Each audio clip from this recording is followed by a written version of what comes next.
उनीसँगै सौगात मल्ल, अर्पण थापा, रिचा शर्मा लगायतका कलाकारहरूको पनि अभिनय रहेको छ। सिनेमामा देशको चिन्ता माटोले खोज्दैछ जसलाई जन्माइन आमाले उसलाई,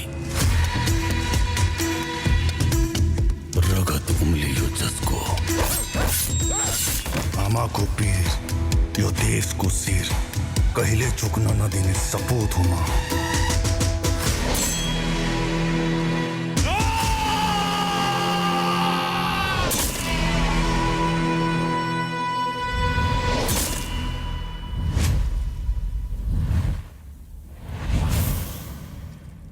चलचित्र बलिदानको नयाँ अपडेटको प्रतीक्षा गरेर बसिरहनु भएको छ। साँच्चै नै भोलिको दिनमा कस्तो धमाका होला त। 17 गते बलिदानले ठुलो धमाका मचाउने छ र बलिदानको सानो भिडियो क्लिप भोलि सार्वजनिक हुँदैछ भन्ने हल्ला चलेको छ। साँच्चै नै सत्य तथ्य कुरा के हो, कति बजे आउँदैछ त ट्वाक्लाक्कै।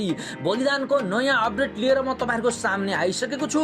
बलिदानको धमाकेदार नयाँ अपडेट के हो त, यसै विषय मैले खुलेर चर्चा गर्न गइरहेको छु।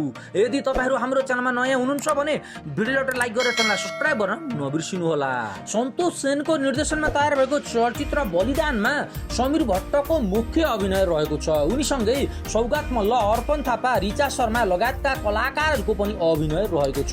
सिनेमामा दक्षिण भारतीय चर्चित एक्सन निर्देशक सामको नेतृत्वमा करिब 30 जनाको टोलीले अत्याधुनिक प्रविधिबाट एक्सन दृश्य खिचिएको छ।